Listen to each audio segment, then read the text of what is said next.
বিসমিল্লাহির রহমানির রহিম।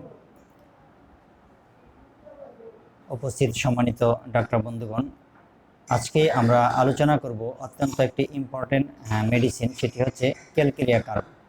যে মেডিসিন ছাড়া হোমিওপ্যাথিক চেম্বার চালানো আমাদের জন্য অত্যন্ত কষ্টকর। সেই মেডিসিনের কিছু গুরুত্বপূর্ণ সিমটম নিয়ে আজকে মূলত এই আলোচনাটি সাজিয়েছি। তো সর্বপ্রথম যদি আমরা আসি, এই মেডিসিনের একটি নেকনেম রয়েছে যাকে আমরা বলি কার্বোনেট অফ লাইম, অর্থাৎ কার্বোনেট অফ লাইম, যেটি ক্যালকেরিয়া কার্বের অপর নাম। এই ক্যালকেরিয়া কার্বের কিছু প্রমিনেন্ট সিমটম রয়েছে, যে সিমটমের দিকে আমরা তাকিয়ে অল্পতেই আমরা এই মেডিসিনকে অ্যাপ্লাই করতে পারি। যেমন যদি আমরা তার ফিজিক্যাল মেকআপের দিকে তাকাই, তাহলে আমরা পাবো ফেয়ার, ফেটি অ্যান্ড ফ্লেভি। রুগীটা হয় মোটা, থলথলে এবং মেদপূর্ণের। তার শরীরের দিকে যদি আমরা তাকাই, তাহলে মনে হবে যেন তার শরীরে এক্সট্রা মাংস জয়েন্ট দেওয়া হয়েছে।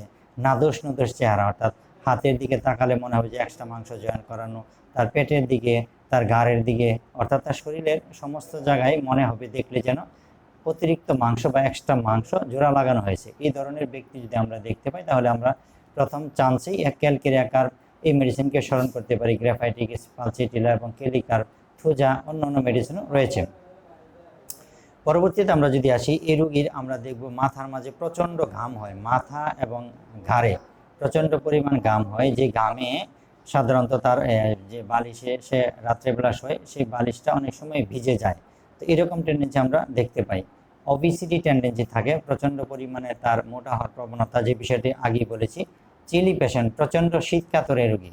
আর তার একটা গুরুত্বপূর্ণ আরেকটি সিমটম হচ্ছে যে তার কাছে মনে হবে যে শীতকালে সে যেন ভিজা মোজা পায়ে পরিহিত অবস্থায় থাকলে যেরকম একটা অনুভূতি হয়, ঠিক এরকম একটা অনুভূতি হয়। অর্থাৎ তার পাটা খুব ঠান্ডা থাকে, শরীর ঠান্ডা থাকে, স্পেশালি পায়ের দিকটা অধিক পরিমাণে ঠান্ডা থাকে, মনে হয় যেন সে ভিজা মোজা পরিহিত অবস্থায় রয়েছে। রাইট সাইড অ্যাগ্রাভেশন, শরীরের ডান পাশে বৃদ্ধি হয়। হাইড্রোজেন ওয়েট কনস্টিটিউশন, অর্থাৎ বর্ষাকালে স্যাঁতস্যাঁতে আবহাওয়ায় যে সকল মেডিসিনের অ্যাগ্রাভেশন হয়ে থাকে, সেই ধরনের মেডিসিনের আওতাভুক্ত হচ্ছে এই ক্যালকেরিয়া কার্ব, যাকে হাইড্রোজেন ওয়েট কনস্টিটিউশন বলা হয়ে থাকে। মাইল্ড স্টোন ডিলেট, অর্থাৎ সমস্ত ক্ষেত্রে যদি আমরা দেখি, বাচ্চাদের ক্ষেত্রে যেমন যে সময় তার দাঁত ওঠার কথা সেই সময় দাঁত ওঠে না, যে সময় তার হাঁটার কথা হাঁটে না, যে সময় তার মাথা তালু জয়েন্ট লাগার কথা সেই সময় জয়েন্ট লাগে না, এই যে বিষয়গুলি, এগুলি যখন বিলম্ব হয়, লেট হয়, সেটাকে বলা হয় মাইল্ড স্টোন ডিলেট। এই বিষয়টা এই ক্যালকেরিয়া কার্বের বাচ্চাদের ক্ষেত্রে অত্যন্ত গুরুত্বপূর্ণ বিষয়।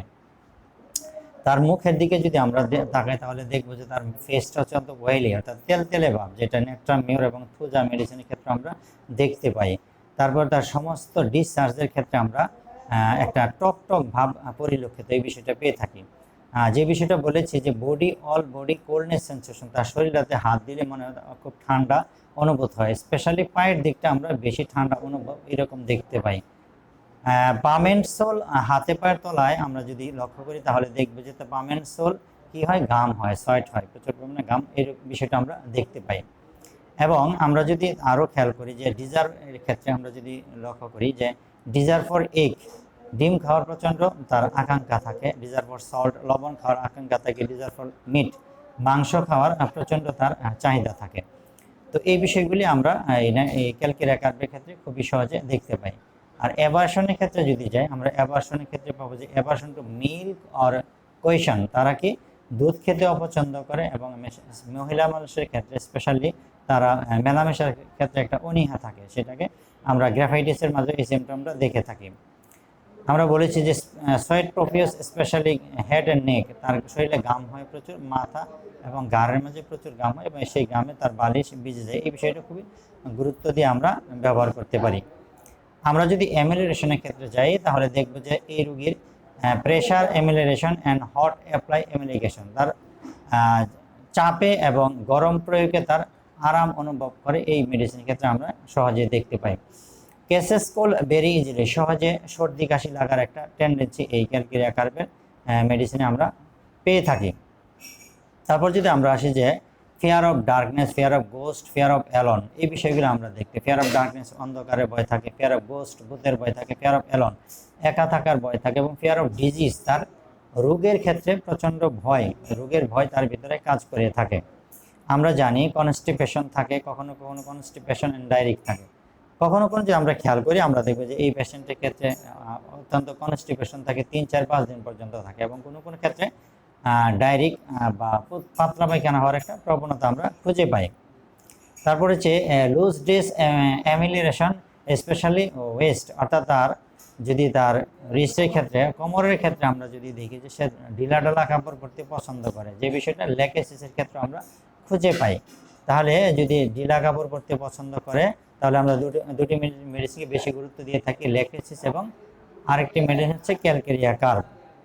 পরবর্তীতে আমরা যদি আসি মর্নিং অ্যাগ্রাভেশন, তার এই ড্যাম ওয়েদার আর মর্নিং অ্যাগ্রাভেশন, সকালবেলা এবং শীতকালে বা স্বেচ্ছার আবহাওয়ায় এই রোগের বৃদ্ধি ঘটে থাকে।